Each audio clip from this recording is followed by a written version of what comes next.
Dites-moi en commentaire ce que vous pensez de deux compositions d'équipe entre le Montpellier Hérault Rugby et le Castres Olympique.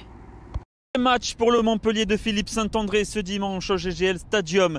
Malgré le retour de l'ancien sélectionneur du 15 de France, le MHR n'y arrive toujours pas et pointe toujours à l'avant-dernière place du top 14. Défait à Lyon, puis à Brive. Montpellier accueille Castres, bête noire à domicile et concurrent direct pour le maintien. Un match comptant pour la 3e journée de top 14, une rencontre en retard et un match de la mort, de la muerte même pour Philippe Saint-André ce vendredi en conférence de presse.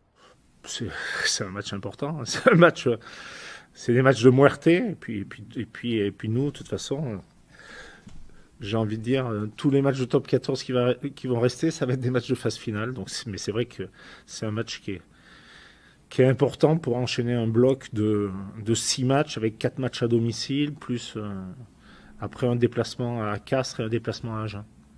De retour à la tête du staff depuis le début du mois de janvier, Philippe Saint-André attend une réaction de son vestiaire. Le technicien l'a soutenu à ses joueurs et l'a même confié devant la presse. C'est lui qui endosse la responsabilité des résultats de Montpellier désormais et c'est lui qui supporte la pression de son groupe avant ce match décisif face au Castres Olympique à suivre dimanche 14h45 sur les antennes du groupe Canal.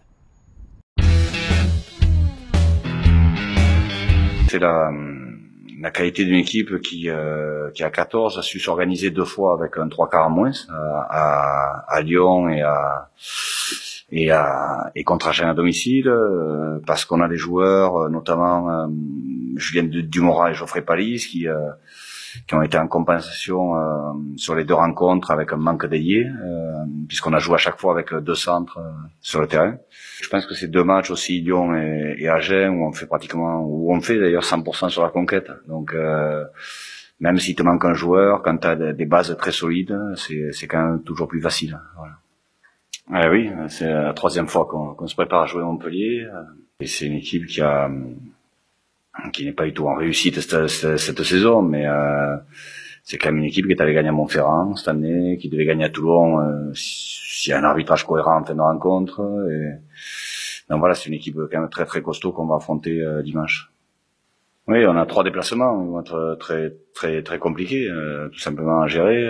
Mais bon, nous on va se concentrer d'abord sur Montpellier, qui est un match qui peut être très important, c'est sûr, pour la suite, mais je pense que Montpellier a rien à faire là, à cette place-là, donc il faudrait pas qu'il se réveille dimanche contre nous. On a réussi à enchaîner 2 victoires, donc il faut continuer à valider ça, mais on sait que Montpellier est une équipe très compliquée à jouer, qu'ils ont des grosses individualités et on sait que leur classement ne reflète pas du tout l'équipe, quoi.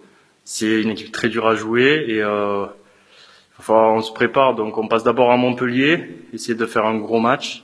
Et après, on pensera aux autres matchs au fur et à mesure. C'est une équipe qui sort de 2 très bons matchs. Lyon et à Brive, en plus de ça, ils n'ont pas été payés. Ils reviennent avec 2 points du coup de bonus défensif sur ces 2 matchs. Voilà, c'est une équipe, je pense, qui est sûrement blessée par leur classement aujourd'hui. Et faut toujours faire attention. Quand tu joues une équipe comme ça qui sera sûrement revancharde des 2 derniers matchs qu'ils viennent de faire et de leur saison. Castres est désormais en confiance. La saison du match va se jouer sur ce match. Des joueurs comme Botu, Jules, Lomtichit sont en confiance. Donc à surveiller. On attend beaucoup de nos joueurs comme Rates, Boutier qui doivent prouver qui ils sont.